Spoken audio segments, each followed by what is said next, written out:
Hello, eco-conscious viewers, and welcome to Planet Earth, Our Loving Home. Today's program features renowned U.S. climate change expert Dr. Stephen Schneider, who will present insights on global warming. Dr. Schneider is the Melvin and Joan Lane Professor for Interdisciplinary Environmental Studies, Professor of Environmental Biology, Professor by Courtesy of Civil and Environmental Engineering, and Senior Fellow at the Woods Institute for the Environment at Stanford University, USA. Dr. Schneider's studies focus on climate change, evaluating climate policies, and formulating technical solutions to global warming. Since the early 1970s, he has served as a consultant to U.S. governmental agencies and the White House. Dr. Schneider was given the 2003 National Conservation Achievement Award by the U.S. National Wildlife Federation and the 2006 International Environmental Award by Australia's Banksia Environmental Foundation. In addition, he founded the interdisciplinary journal Climatic Change and acts as its current editor. One of his latest books, Climate Change Policy, A Survey, will be updated sometime this year. Given his expertise in the area, Dr. Schneider was selected as the coordinating lead author for the fourth assessment report of the 2007 Nobel Peace Prize-winning Intergovernmental Panel on Climate Change, or IPCC. One topic we asked Dr. Schneider to discuss was the impact of planetary warming on plants and animals, particularly with respect to species extinction.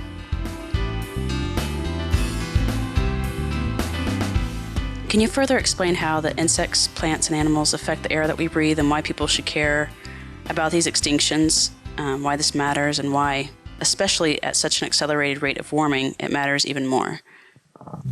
There are two philosophies as to why plants and animals matter to us.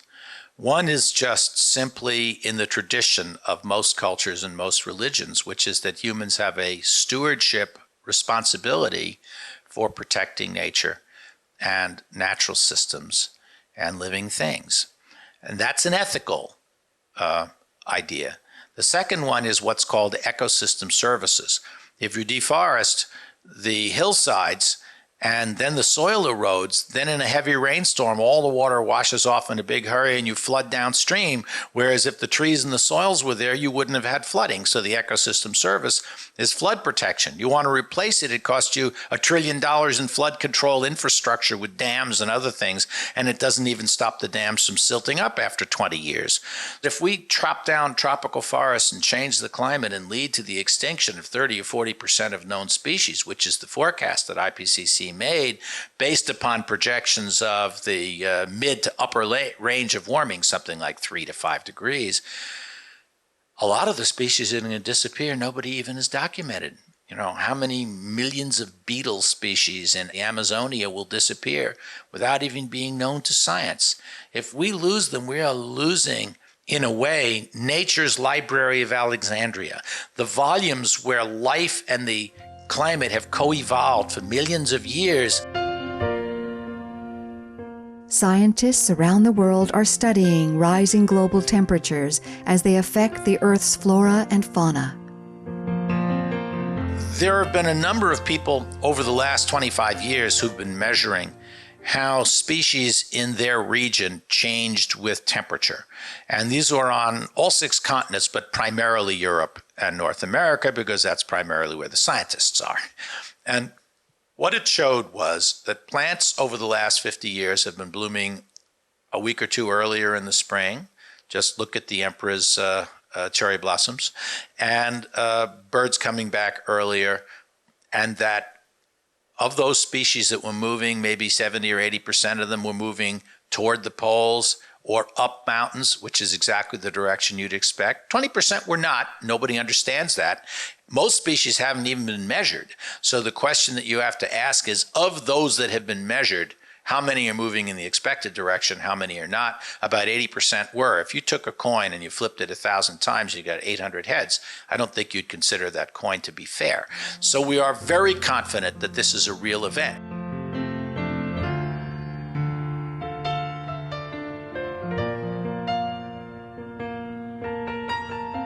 What are some of the other aspects of climate change that Dr. Schneider is concerned about? I'm particularly concerned about problems with irreversibilities, like loss of species. Once they're gone, they're gone. Or the Greenland or the West Arctic ice sheet. Once they're gone, they're not gone forever, but they're gone for thousands of years, which is essentially forever on a civilization timescale. Sea levels rising many meters, completely redoing the coastlines and eliminating the coastal cities, and the majority of the world population having to move. These are not good things. And if you're in a giant tanker and you're headed toward what looks like rough water because there might be rocks, the last thing you want to do is go all ahead full. Well, this world is not only all ahead full, it's pushing the thing to faster than full and heading at the rocks. You've got to pull back on the throttle and you've got to turn the wheel. And that means climate policies.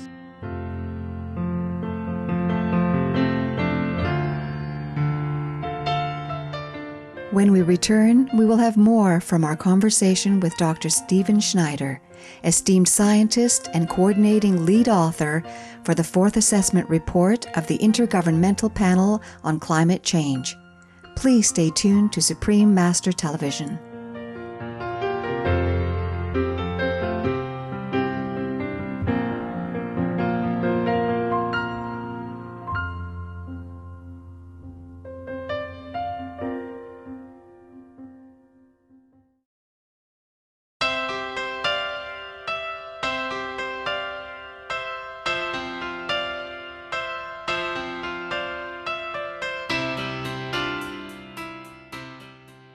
Welcome back to Planet Earth, Our Loving Home, featuring an interview with Dr. Stephen Schneider, an expert in climate science who teaches and conducts research at the prestigious Stanford University, USA.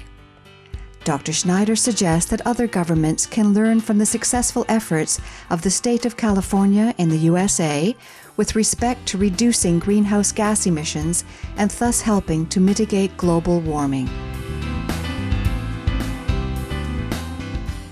The state of California has the lowest emissions of carbon dioxide per capita in the United States, half the U.S. average. Why is that?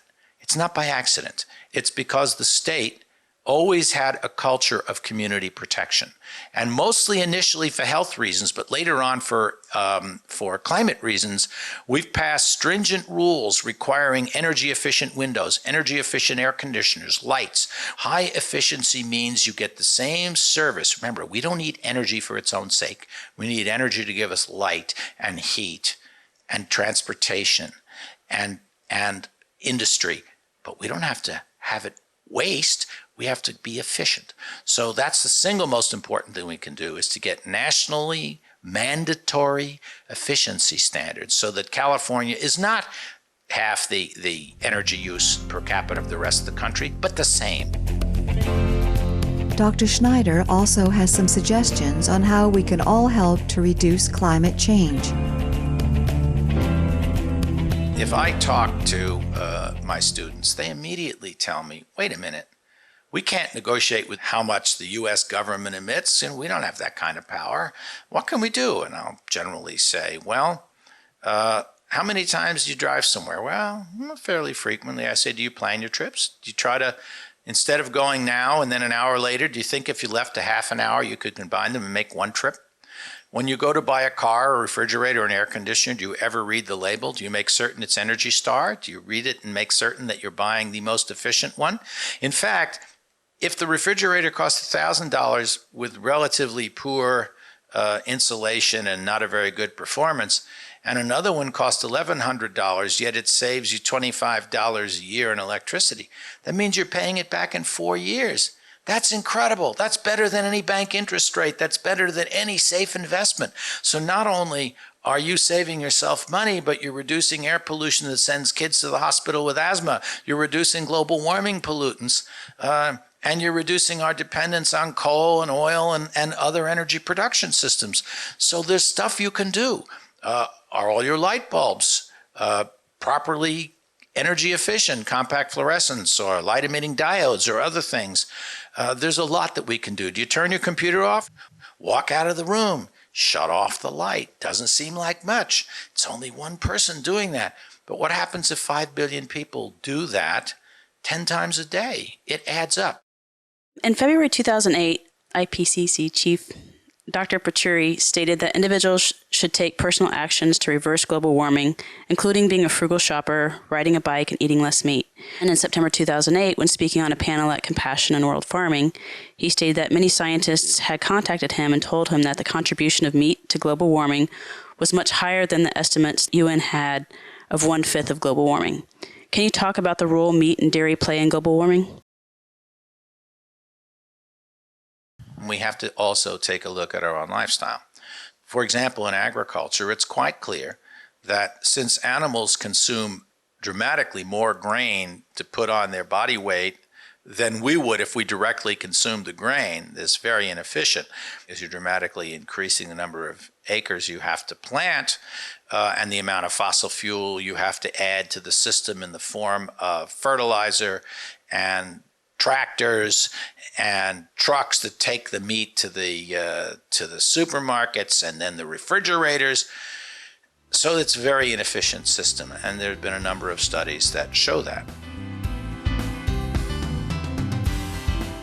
Apart from environmentally friendly lifestyles, Dr. Schneider also suggests that people directly ask their government leaders to take immediate action in addressing climate change. Go to the town meeting and ask them to get energy-efficient cars, put in energy-efficient traffic lights. And the town starts to do it. Then the town starts to pressure the county to have all the towns do it. Then they pressure the state, and the state finally pressures the feds. It did not happen because of the top-down views of scientists. It happened because people at the bottom end built up by community participation. Now we've got to the place where we can do it. And I'm becoming optimistic that we can make a real difference. And it starts with what you do at home. But that's not enough. You've got to link to other people and build coalitions.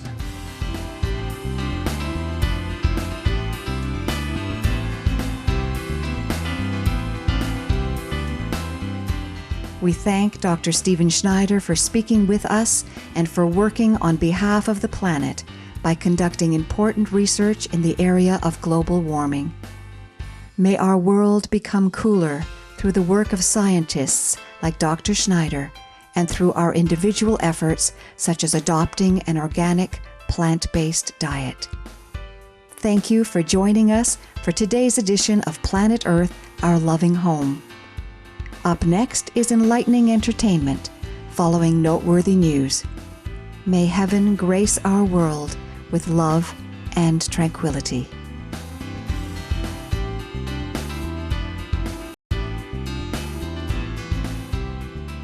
For more details, please visit www.suprememastertv.com/PE.